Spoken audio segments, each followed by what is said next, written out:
Hava kapalı ama akıllı. Arabaya bindim, yürü bakalım. Tabi radyomuzda yine deme takalım. Bir kez olsun bizi çalmadın adamım.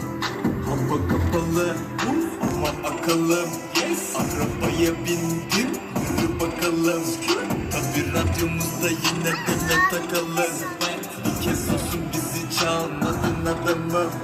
Baba çal, bizi çal, bizi de bir çal. Orman kanunları dedik, DJ kartı seçip al. Biraz bal, tarçın zencefil ya da zerdeçal. Hızlı gecelerde lakabımız kara gergedan.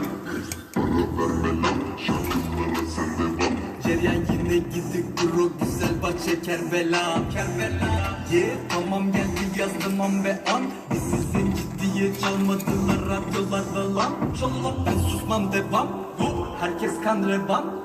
Görse beni helal derdi Nelson Mandela. Görsüm şeker gibi şokolade marmelat.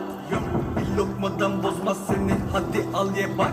Hava kapalı ama tabi radyomuzda yine deme takalım.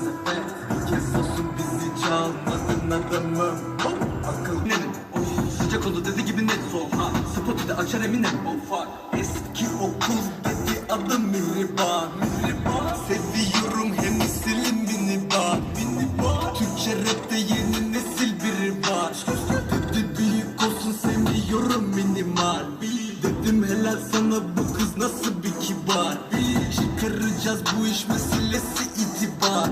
Hiç alacağız koku eselesi iltifat. Dedi kaydet beni SMS'e gibi bak.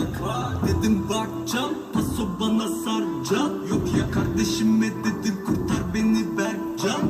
Geldi aldı beni arka fonda derman. Aşk Ankara'ya selam kardeşimdir Sercan. Hava kapalı ama akıllım.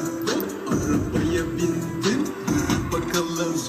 Tabi radyomuzda yine deme takalım. Bir kez olsun bizi çalmadın adamım.